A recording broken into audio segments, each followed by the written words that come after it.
विद्यार्थी मित्र, आजच्या तासिकेला आपण युनिट 3 सुरू केलेला आहे। युनिट 3 हे लोकसंख्येचा समस्या किंवा पॉप्युलेशन प्रॉब्लेम ही तिसरी समस्या आपल्याला अभ्यासायची आहे।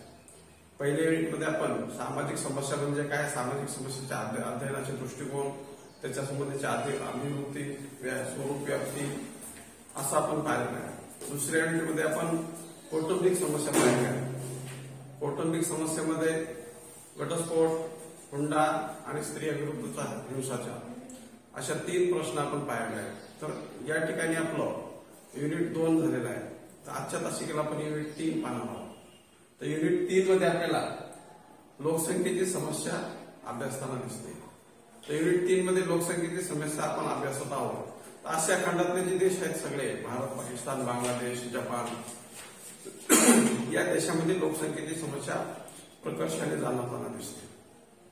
आणि हे उष्णकटिबंधीय प्रदेश आहेत। तर उष्णकटिबंधीय प्रदेशामध्ये लोकसंख्या वाढीचा दर हा नेहमी जास्त असतो। तर ही जी लोकसंख्येचा प्रश्न आहे, या लोकसंख्येच्या प्रश्नाकडे जे आज आपण पाहत आहोत, आज सगळ्यांनाच कळतं की भारताची लोकसंख्या जास्त आहे। परंतु या प्रश्नाकडे 1950च्या दशकापासून काही लोकांनी लक्ष वेधलेलं आहे की भारताची लोकसंख्या जास्त आहे किंवा याच गतीनं जर भारताची लोकसंख्या वाढत गेली तर भविष्यामध्ये ही लोकसंख्या अतिरिक्त ठरेल, जास्त ठरेल।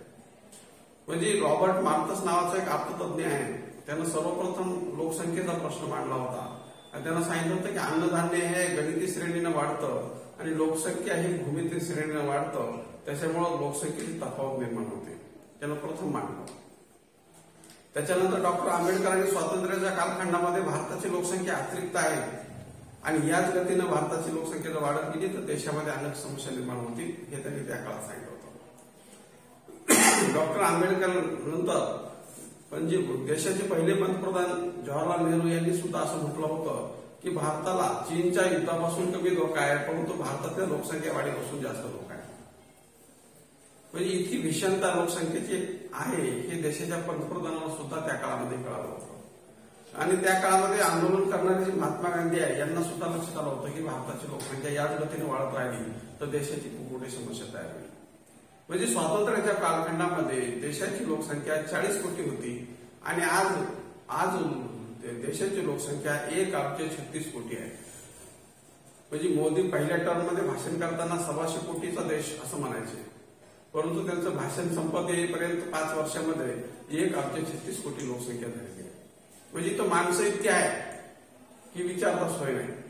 म्हणजे चीन सारखा देश आहे की ते माणसाला काही समजत नाही। माणसं एखादं शहर जर मोडून पाडलं, वुहान सारखं शहर जर एखाद्या महामारीमध्ये, कोरोनाच्या महामारीमध्ये नष्ट झालं तर त्यांना त्याचं काहीच वाटत नाही, कारण त्यांची लोकसंख्या 1,40 कोटी आहे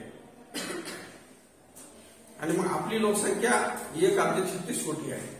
म्हणजे एकट्या मुंबईमध्ये 2 कोटी लोक राहतात, एकट्या मुंबई शहरामध्ये 2 कोटी लोक राहतात आणि एकूण ऑस्ट्रेलियाची लोकसंख्या 4 कोटी आहे। न्यूझीलंडची लोकसंख्या 44 लाख आहे, 1 कोटी सुद्धा भरत नाही। म्हणजे ऑस्ट्रेलियाची लोकसंख्या 4.5 कोटी आहे, न्यूझीलंडची लोकसंख्या 46 लाख आहे। म्हणून हे देश वेगानं पुढे जात आहेत। त्या देशाचा जो मानव संसाधनाचा विकास आहे तो खूप मोठ्या गतीने होत आहे। सगळे काम यंत्र करत आहे आणि मानवाचा जीवनाचा स्तर तर खूप उंचावलेला आहे। त्याचं कारण त्यांची लोकसंख्या नियंत्रित आहे, मर्यादित आहे। तर भारताची लोकसंख्या अतिरिक्त आहे आणि भारताची लोकसंख्या याच गतीनं वाढत राहिली तर काय समस्या निर्माण होती हे असंख्य लोकसंख्या शास्त्रज्ञांनी, समाजशास्त्रज्ञांनी, अर्थतज्ञांनी मांडलं आणि परिणाम असा झाला की 1990 नंतर हा जो लोकसंख्या वाढीचा दर आहे तो कमी झाला। म्हणजे अगोदर आपल्या लोकसंख्या वाढीचा दर होता 2.30, 2.15, 2.10, आज हा दर खाली घसरत आलेला आहे। म्हणजे लोकसंख्या वाढीचा ग्राफ असा वाढत जात होता, पण नंतर तो असा खाली येत चालला आहे। आणि तो खाली काय येत आहे तर लोकांच्या शिक्षणात वाढ झाली, लोकांच्या राहणीमानात बदल झाला, लोकांच्या आरोग्यात बदल झाला, लोकांच्या विचार करण्याच्या क्षमतेत बदल झाला। म्हणजे अगोदर लोकांना वाटायचं जास्त अपत्य म्हणजेच सुखी, जास्त अपत्य म्हणजे जास्त उत्पन्न, असं लोकांना वाटायचं। त्याच्यामुळे अपत्य जास्त होत होते आणि परिणामी त्यांच्या शेतीचं विभाजन होत होतं, त्यांच्या प्रॉपर्टीचं विभाजन होत होतं, त्यांच्या एकंदरीत जीवनाची हिशे पडत होते। तर असं आपल्याला त्याच्यातून लक्षात येत असतं। तर मग याच्यामध्ये लोकसंख्या वाढल्यास काय होत असतं तर लोकसंख्या वाढल्यानंतर मानवी जीवनाचा स्तर सगळ्यात घसरत असतो. म्हणजे एका विमानामध्ये 3 देशाचे प्रवासी जात होते, एक अमेरिकेचा, एक जपानचा आणि एक भारताचा. भारताचे 2 होते त्याच्यामध्ये. तर हे 4 जण जात असताना ते अमेरिकेच्या ना एक थम्सअप पिला अर्ध फेकून दिलं. काय केलं? अर्ध थम्सअप पिलं ना अर्ध फेकून दिलं. ते म्हणजे आम्ही होतो ना राव, पहिला कशाला फेकलो तुम्ही? नाही म्हणजे आमच्याकडे खूप आहे. दुसरा आला जपानवाला, स्प्राईट पिला अर्ध फेकून दिलं. ते म्हणजे आम्ही होतो ना कशाला फेकलो? नाही म्हणजे आमच्याकडे खूप आहे. त्या इंडियन माणसाने एक माणूस उचलून फेकून दिलं आणि त्याला विचारलं काय ह्याला फेकलं? ते म्हणजे आमच्याकडे खूप आहे. म्हणजे हा विरोध आहे. पण वास्तविकता तसंच आहे की मुंबई सारख्या शहरामध्ये माणसाची किंमत काहीच नाही. तिथं रेल्वे खाली चिरडून दररोज 7-8 लोक मरतात आणि कित्येक तिथल्या स्मशानभूमीमध्ये 2-4 लोक असतातच टाकलेले. आणि या महामाऱ्या वगैरे जे येत आहेत त्याचं काही कारण हेच आहे, अतिरिक्त लोकसंख्या. आणि सगळ्यात जास्त धोका महामारीचा कुणाला असतो? अतिरिक्त लोकसंख्येच्या देशाला. कमी लोकसंख्येच्या देशाला नाही. म्हणजे न्यूझीलंडमध्ये ह्या कोरोनावर 4 महिन्यापूर्वीच मात केली त्यांनी. का केली? त्यांच्याकडे लोकसंख्या कमी आहे. ऑस्ट्रेलियानं मात लवकर केली कारण त्यांच्याकडे लोकसंख्या कमी आहे. प्रदेश आपल्यापेक्षा 4 पट आहे आणि लोकसंख्या कमी आहे. तर या पद्धतीनं ह्या लोकसंख्येच्या प्रश्नाकडे असंख्य म्हणजे एक आता 100 वर्ष झालं की हळूहळू जे अभ्यासक आहेत, संशोधक आहेत, तज्ज्ञ आहेत, शिक्षण तज्ज्ञ आहेत, यांनी हळूहळू लक्ष वेधलं. आज हा लोकसंख्येचा प्रश्न खूप मोठा आहे हे सगळ्यांनाच कळायला लागलं. तर भारताच्या लोकसंख्येची काय वैशिष्ट्ये आहेत नेमकी? लोकसंख्येची तर वैशिष्ट्ये आहेत, पण भारताच्या लोकसंख्येची नेमकी काय वैशिष्ट्ये आहेत? आपल्याला 1, 2, 3, 4 अशी पाहावी लागतात. म्हणजे आपल्या नोट्समध्ये आहेत ते वेगळ्या पद्धतीने आहेत. हे आगलावीच्या पुस्तकामध्ये हे आणखी व्यवस्थित आहे. तर भारताच्या लोकसंख्येची काय वैशिष्ट्ये आहेत? तर भारतात कोणतीही लोकसंख्या असते की त्याची काही वैशिष्ट्ये असतात. जागतिक लोकसंख्येची वैशिष्ट्ये आहेत तसेच भारताच्या लोकसंख्येची पण वैशिष्ट्ये आहेत. तर भारताच्या लोकसंख्येची वैशिष्ट्य काय आहे? तर लोकसंख्या वाढीचा दर. म्हणजे लोकसंख्या वाढ तर प्रत्येक देशामध्ये होत असते, परंतु युरोपमध्ये लोकसंख्या वाढीचा दर हा नगण्य आहे, साधा आहे. मी सांगितलेल्या ऑस्ट्रेलिया आणि न्यूझीलंड या देशामध्ये तो साधा आहे, परंतु हा दर भारतामध्ये खूप आहे. म्हणजे 1000 स्त्री पुरुषामागं जन्मणाऱ्या अपत्यांचं प्रमाण खूप आहे भारतामध्ये. म्हणजे आता तो कमी होत चाललाय, पण तो सुद्धा आजही जास्तच आहे त्या देशाच्या तुलनेमध्ये. तर त्यामुळे भारताची लोकसंख्या जास्त आहे असं आपल्याला लक्षात येत असतं. म्हणजे तिथं 1000 पती पत्नी असतील तर त्याच्यामध्ये अपत्य 30 जन्मतात आणि इथं 250 जन्मतात. हा फरक आहे भारतामध्ये. आणि त्याच्यानंतर ते 200 होतं, नंतर 186 होतं, 170 होतं. इथपर्यंत खाली आला असलं तरी हे आजही त्या प्रगत देशाच्या तुलनेमध्ये जास्त आहे. हे आपल्याला इथं लक्षपूर्वक मांडावं लागेल. नंतरचं दुसरं वैशिष्ट्य आहे जन्मदर अधिक आहे. मी तुम्हाला सुरुवातीला सांगितलं की उष्णकटिबंधीय जी सगळे देश आहेत तिथं जन्मदराचं प्रमाण जास्त आहे. आणि त्याच्यानंतर आणखी एक महत्वाचं कारण आहे की ज्या देशामध्ये कुपोषण जास्त असतं, ज्या देशामध्ये निकृष्ट आहार लोक घेतात त्या देशामध्ये जन्मदर अधिक असतो. हे आरोग्यशास्त्राचं पण म्हणणं आहे आणि लोकसंख्या शास्त्राचं पण म्हणणं आहे. म्हणजे जिथं व्यक्तींना पोषक आहार मिळतो, ज्या व्यक्तीला कॅलरीज भरपूर मिळतात, जे लोकांची वाढ चांगल्या पद्धतीने होते, तिथं जन्मदर कमी आहे. हे आरोग्यशास्त्रानं आणि लोकसंख्याशास्त्रानं दोघांनी मांडलेलं आहे आणि ते सिद्ध झालेलं आहे. आणि जिथं व्यक्तीचं भरणपोषण चांगल्या पद्धतीने होत नाही त्या ठिकाणी आपल्याला जन्मदर खूप मोठा, जन्मदरानं ते वातावरण पोषक आहे असं त्यांना म्हणायचं आहे. तर भारतामध्ये कुपोषित व्यक्तींचं प्रमाण, योग्य वाढ न झालेल्या व्यक्तीचं प्रमाण जास्त असल्यामुळं लोकसंख्या वाढ होताना दिसते. त्याच्यानंतर आहे बालमृत्यू दर. भारतामध्ये लोकसंख्या काय वाढत आहे तर बालमृत्यू दर खूप होता. म्हणजे अगोदर म्हणजे आम्ही तुमच्यासारखं जेव्हा शाळा महाविद्यालयात शिकत होतो तेव्हा प्रत्येक कुटुंबामध्ये 3 अपत्य होते आणि काही कुटुंबामध्ये 4 होते. 1 अपत्य 2 अपत्यवाले लोक गावामध्ये 1-2 सापडत होते. तर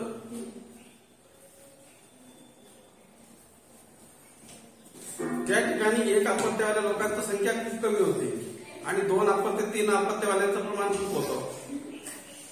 बोलू नका.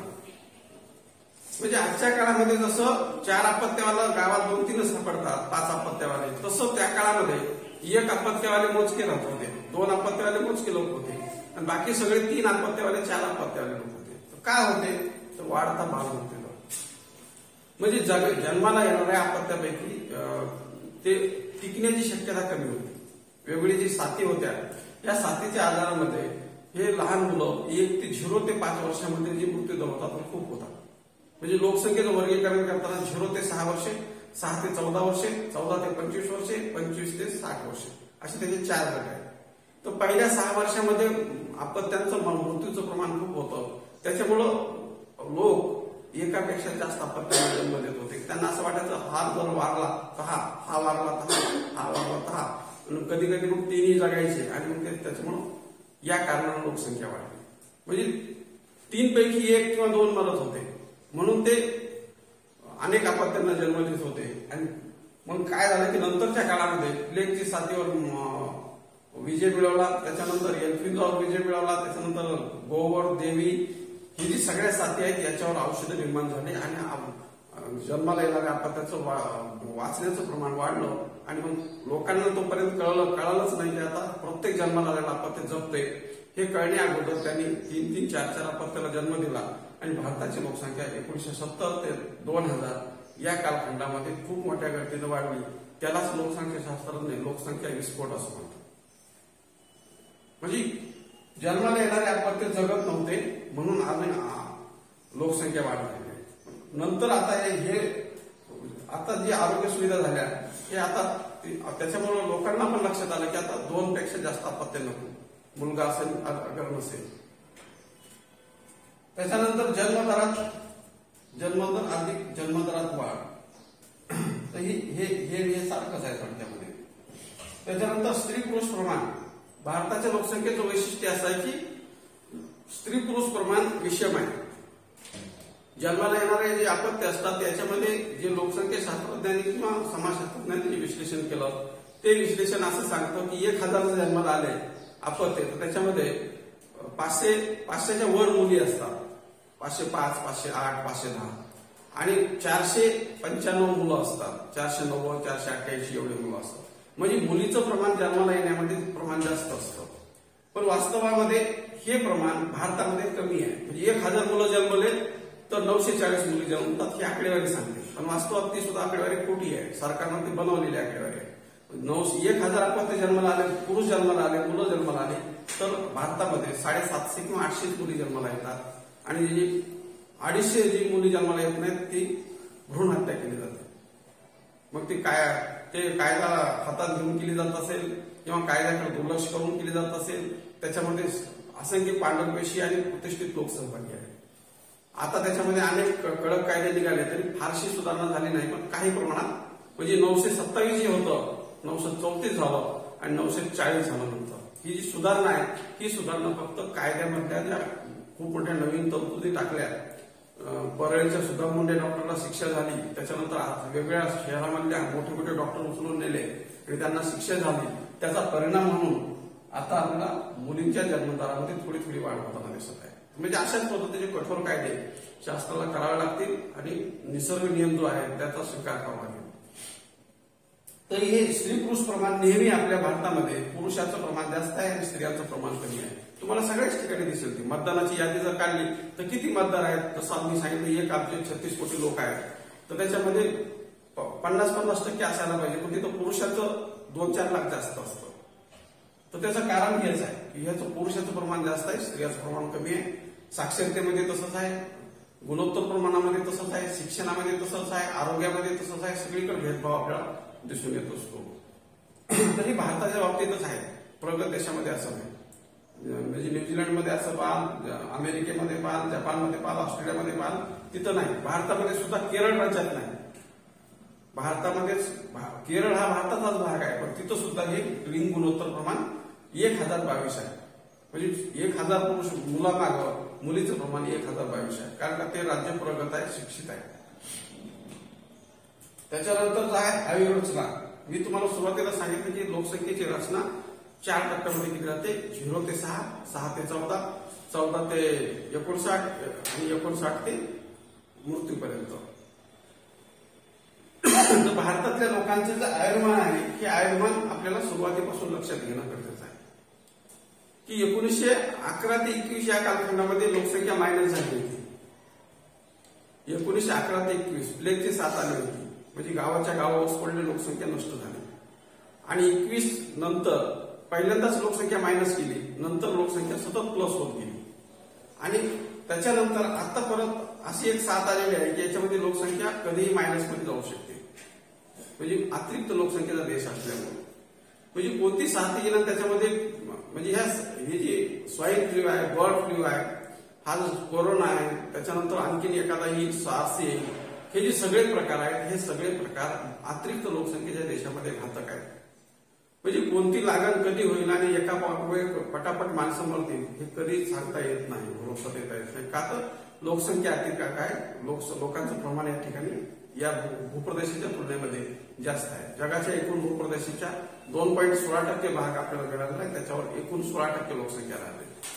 तर जे प्रगत देश आहे तिथं 2.16 जर भाग भेटला तर तिथं लोकसंख्या 4% आहे, आपली लोकसंख्या 16% आहे. आणि त्याच्यात आणखीन त्याच गतीने वाढ होत आहे. तर त्याच्यामुळे आपल्याला जे आयुर्मान आहे भारताच्या, म्हणजे त्या काळामध्ये 1921च्या काळामध्ये भारतातल्या लोकांचं आयुर्मान फक्त 37 होतं. म्हणजे जन्माला येणारा प्रत्येक व्यक्ती फक्त 37 वर्ष जगत होता. काही लोक 60 वर्ष जगत असतील अपवादाला, म्हणजे 1000 मधले एक 60-70 लोक 55-60 वर्ष जगत असतील, पण बहुतांशी लोक हे 39 वर्ष जगत होते. त्याच्यानंतर या आयुर्मानामध्ये वाढ होत गेली आणि आज भारताचे लोक किती जगतात, तर भारताचे लोक हे आता 75-70 वर्षापर्यंत जगतात, असा आत्ताचा लोकसंख्येचा अहवाल सांगते. मग भारताचे लोक 75 वर्ष जगतात, महिलांचं प्रमाण त्याच्यामध्ये 80 वर्षापर्यंत आहे. महिलांचं प्रमाण जास्त आहे आणि पुरुषांचं प्रमाण कमी आहे. आणि इथं तुम्ही प्रगत देशांची तुलना केली तर जपानची माणसं 100 पेक्षा जास्त जगतात, भारताचे लोक 70 वर्षापर्यंत जीवन जगतात. असं का? कोणाला सांगता येईल?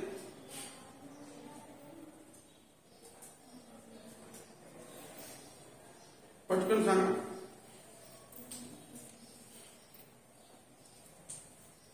तुम्ही मोबाईलवाल्या सांगा, भारताचे जपानचे लोक का जास्त जगतात? जपानचे लोक का सर ते म्हणजे हे खातात, लिमिट मध्येच खातात आणि ऑर्गॅनिक खातात. बरोबर आहे, सी फूड खातात. पुन्हा आपले इंडियन लोक काही खातात, काही खातात जास्त. आपल्या इंडियामध्ये जे आपण व्हेजिटेबल खातो ते केमिकल वाला राहतं, खत सेंद्रिय नसतं, ते असेंद्रिय असतं, म्हणून त्यामुळे जास्त आपल्या इंडियामध्ये असतं.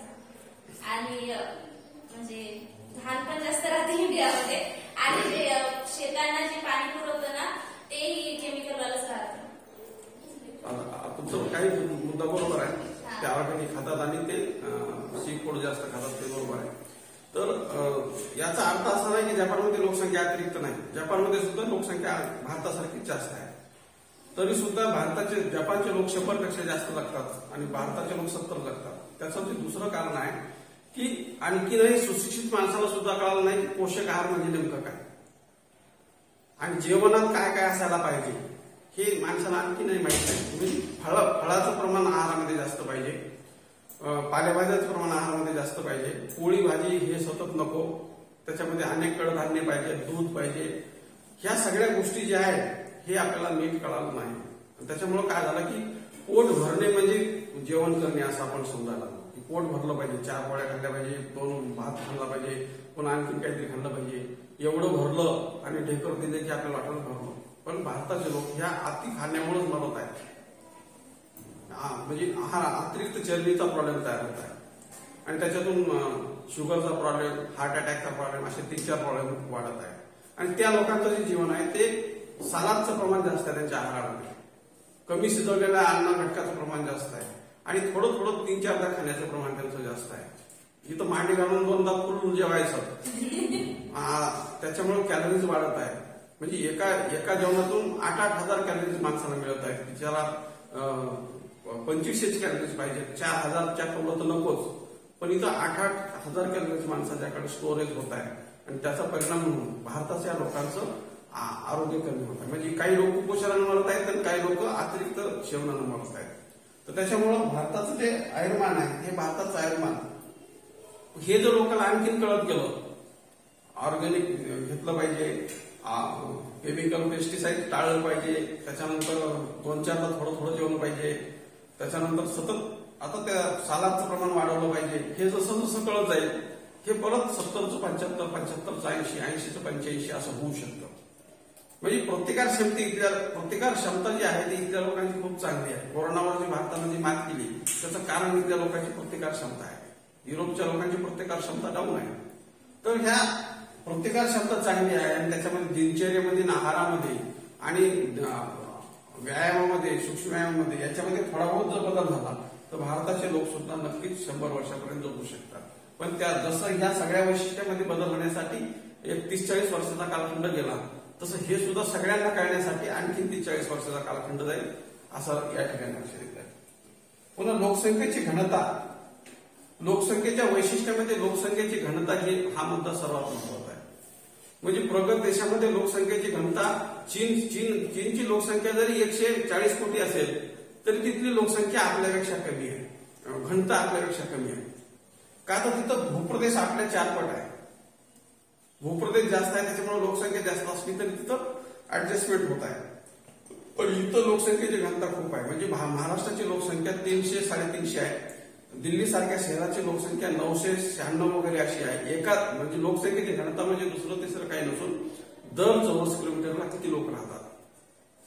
दर चौरस किलोमीटरला किती लोक राहतात तर महाराष्ट्रामध्ये दर चौरस किलोमीटरला 350 लोक राहतात.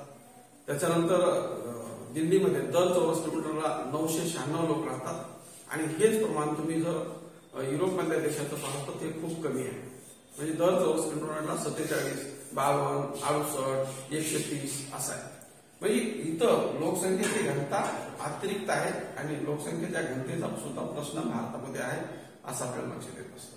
तर या पद्धतीनं भारताच्या लोकसंख्येची वैशिष्ट्य सांगा म्हटलं की सगळे 4 आपल्याला जगाची लोकसंख्या, भारताची लोकसंख्या कशी वाढली आणि हे सगळ्या वैशिष्ट्यामध्ये आकडेवारी आणि आपलं वर्णनात्मक विश्लेषण या पद्धतीनं आपल्याला व्यवस्थित मांडावं लागेल. फक्त हे मुद्दे पाठ केले तर मधलं आपोआप येतं.